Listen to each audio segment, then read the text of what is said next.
Amazon rain forest কিংবা Amazon জঙ্গল শুধু পৃথিবীর বৃহত্তম বনাঞ্চলই নয়, জীববৈচিত্র্যের ঘনত্বের বিচারও শীর্ষ অবস্থানে আছে এই বনাঞ্চল। প্রায় 5.5 কোটি বছরের পুরনো এই জঙ্গলের মাঝ দিয়েই বয়ে গেছে বিশ্বের দ্বিতীয় বৃহত্তম নদী। আমাজন জঙ্গলের উপর মূলত 9টি দেশের রাজনৈতিক আধিপত্য আছে। এর মধ্যে ব্রাজিলের নিয়ন্ত্রণ আছে শতকরা 60%, পেরুর নিয়ন্ত্রণে শতকরা 13%, শতকরা 8% বলিভিয়ার নিয়ন্ত্রণে, কলম্বিয়া এবং ভেনেজুয়েলার আছে যথাক্রমে 7 এবং 6% নিয়ন্ত্রণ।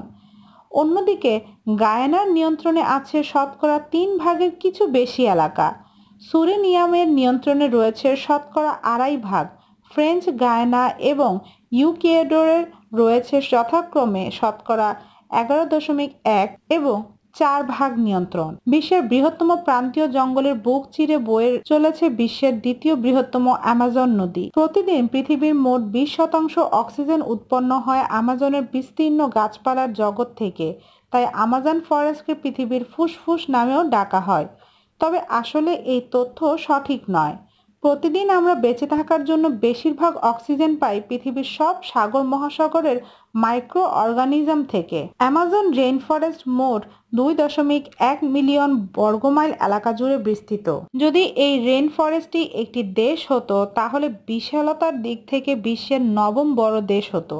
আর একটু স্পষ্ট করে বললে ব্রিটেন ও আয়ারল্যান্ডকে 17 বার এই ফরেস্টে রাখার মতো জায়গা আছে। অ্যামাজনের জীববৈচিত্র্য নিয়ে এখনো পুরোপুরি জানা না গেলেও বিজ্ঞানীদের জরিপে জানা গেছে সেখানে কমপক্ষে 40,000 প্রজাতির গাছ, 3,000 প্রজাতির মাছ, 1,300 প্রজাতির পাখি ও 2.5 মিলিয়ন প্রজাতির কীটপতঙ্গ আছে। আমাদের ধারণার চেয়েও বেশি দ্রুত বিলীন হচ্ছে অ্যামাজনের জীববৈচিত্র্য। প্রতি সেকেন্ডে সেখানকার 1.5 একর জমি ও প্রতিদিন গড়ে 137 প্রজাতির প্রাণী বিলীন হচ্ছে।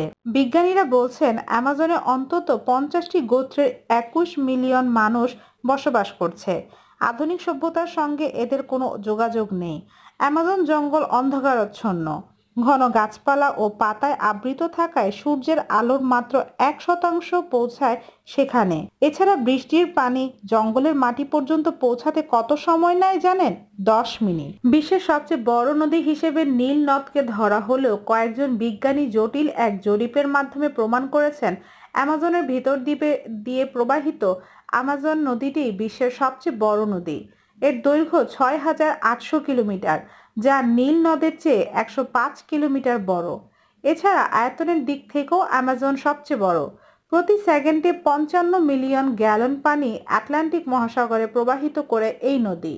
প্রতিদিন 10 ঘন্টা 2007 সালের 66 দিনে মার্টিন স্টেল নামের এক ব্রিটিশ নাগরিক অ্যামাজন নদী পাড়ি দেন। বিশ্বে খাবারের যে বৈচিত্র্য দেখা যায় তার 80% আসে আমাজন জঙ্গল থেকে। এছাড়া বর্তমানে যেসব ওষুধ তৈরি হয় তার প্রায় 25% উপাদান আসে আমাজন থেকে। আমাজন জঙ্গল টিকে থাকার জন্য অনেকটাই নির্ভর করে সাহারা মরুভূমির উপর। নতুন এক গবেষণায় দেখা গেছে সাহারা মরুভূমির বালু ও ফসফরাস আটলান্টিক মহাসাগর পাড়ি দিয়ে জমা হয় আমাজন জঙ্গলে, আর এর মাধ্যমে জীববৈচিত্র্যে টিকে থাকে আমাজন। পরবর্তী ভিডিও পাওয়ার জন্য আমাদের সাথেই থাকুন।